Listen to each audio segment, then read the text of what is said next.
ఆలుగడ్డతోటి ఏం చేస్తున్నా తెలుసా? నా జుట్టుకు పెట్టడానికైతే కొత్తగా హెయిర్ ప్యాక్ అయితే రెడీ చేసుకుంటున్నా. అంతకుముందైతే మందారాకులు, మందార పూలతోటైతే హెయిర్ ప్యాక్ రెడీ చేసుకొని హెయిర్‌కి అప్లై చేసేదాన్ని. మంచి రిజల్ట్ ఉండేది. ఇప్పుడు అవి దొరకట్లేదు. ఇదైనా ట్రై చేద్దాం. మస్తు జుట్టు ఊడుతుంది. అందుకే ఇట్లా ట్రై చేస్తున్నా. మంచిగానే వర్కౌట్ అవుతుంది ఇది కూడా. ఎందుకంటే అప్పట్లో నేను కూడా ట్రై చేసేదాన్ని.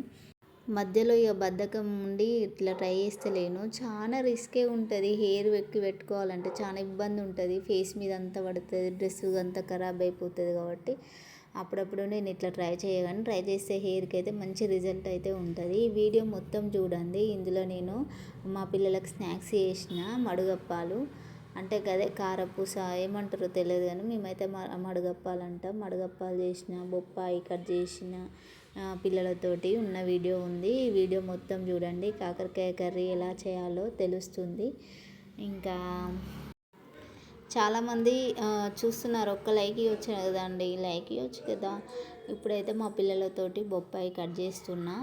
నేను మార్కెట్లో తీసుకున్నా 50 రూపీస్కి ఒకటి, 100 రూపీస్కి అయితే 2 ఇచ్చిళ్ళు. ఆల్రెడీ షార్ట్ వీడియోలో నేను చూపించా కదా. ఇప్పుడైతే ఇలా ముందైతే బొప్పాయి పైన ఉన్న తొక్క మొత్తం తీసేసుకోవాలి. తీసేసుకొని మంచిగా సన్నగా కడిగేసుకున్న. బాగా జిగురుగా ఉంటుంది కదా. ఒక్కొక్కటి అయితే అసలు తీయగా ఉండదు. ఇదైతే బాగానే తీయగా ఉంది. మా పిల్లలు ఇష్టంగానే తిన్నారు. ఇప్పుడైతే వాళ్ళు ఎప్పుడెప్పుడు తిందామా అని చూస్తారు. ఇప్పుడు ఎగ్జాక్ట్లీ 7:30 అవుతుంది పొద్దున. అప్పటి వరకే మమ్మీ ఆకలి అని చంపుతారు నన్ను. ఇటేమో పని చేసుకోవాలి, అటేమో వంట, ఇటేమో వీళ్ళకి తినిపించడం, ఇట్లనే ఉంటుంది మార్నింగ్ టైం నాకు. ఈ బొప్పాయి అయితే మా ఊర్లో మస్తు చెట్లు ఉండే నా చిన్నప్పుడు. ఇప్పుడైతే ఒక్క చెట్టు కూడా లేదు. అప్పట్లో చాలామంది మా చెట్టు తీసుకొని పోయేవాళ్ళు. నాకైతే అస్సలు నచ్చకపోయేది. చాలామంది బయట వాళ్ళు తినేవాళ్ళు. మేకపాలైనా ఉండేది. అప్పుడు మాకు అసలు పాలు కూడా నచ్చకపోయేది. ఏవైతే హెల్తీగా ఉంటాయో అవి అస్సలు నచ్చకపోయేది అన్నమాట. మొత్తానికైతే బొప్పాయి కట్ చేసుడైతే అదే తొక్క తీయడం అయితే అయిపోయింది. ఇప్పుడు కట్ చేసి వాళ్ళకి ఇచ్చినట్లయితే వాళ్ళు తింటారు. ఒకసేపు అయితే అలా చేయకుండా ఉంటారు కదా. ఇప్పుడు కట్ చేస్తా. ఈ పని అయిపోయిన తర్వాత ఇక వంట పని స్టార్ట్ చేస్తా. కాకరకాయ కూర వండాలనుకుంటున్నా. మరి స్నాక్స్కి ఏం పెట్టాలి, ఇది పెడదాం, బొప్పాయి పెడతా. ఎప్పటికీ ఫ్రూట్స్ ఉండవు, ఎప్పుడో ఒకసారి ఉన్నప్పుడు అయితే పెడతా. పాపం లేనప్పుడు కొడుకు అన్నం తినే పోతాడు. స్నాక్స్ అట్లా ఏమి ఉండవు. ఎప్పుడో ఒకసారి ఫ్రూట్స్ ఉంటే పెడతా. మీ ఇంట్లో కూడా ఎట్లుంటుంది సిచ్యువేషన్ ఒకసారి కామెంట్ చేయండి. స్నాక్స్ ఏం పెడతారు, ఇట్లా ఏం తినబెడతారు పిల్లలకు అనేది కూడా నాకు కామెంట్ చేయండి. ఈ వీడియో చూసిన వాళ్ళు ఎక్కడెక్కడి నుంచి చూసిన వాళ్ళు ఒక లైక్ ఇవ్వచ్చు కదా, కామెంట్ చేయవచ్చు కదా, నన్ను సపోర్ట్ చేయవచ్చు కదా. చాలా కష్టం అండి యూట్యూబ్ స్టార్ట్ చేయడం. ఏం కథ.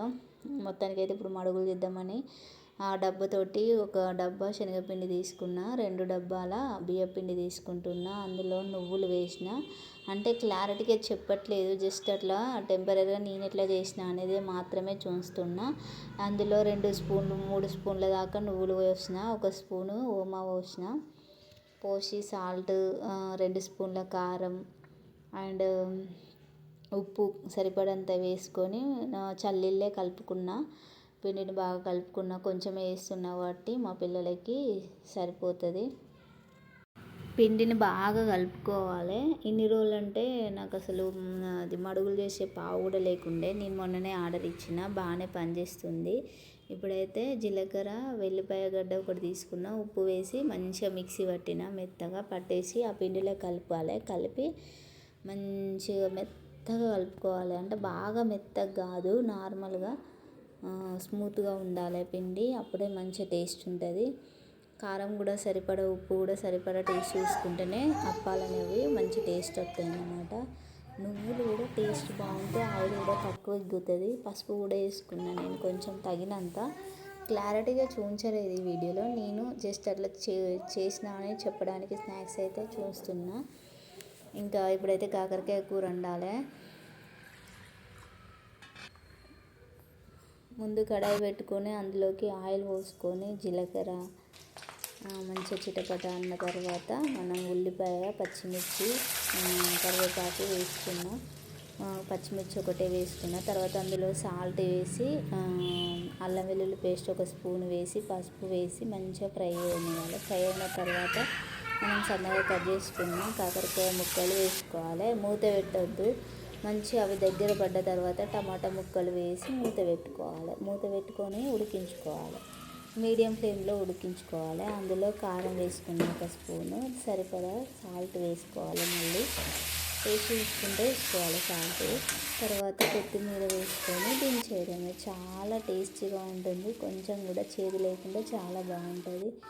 నచ్చిందా ఈ వీడియో? నచ్చితే like, share, subscribe my channel. Bye.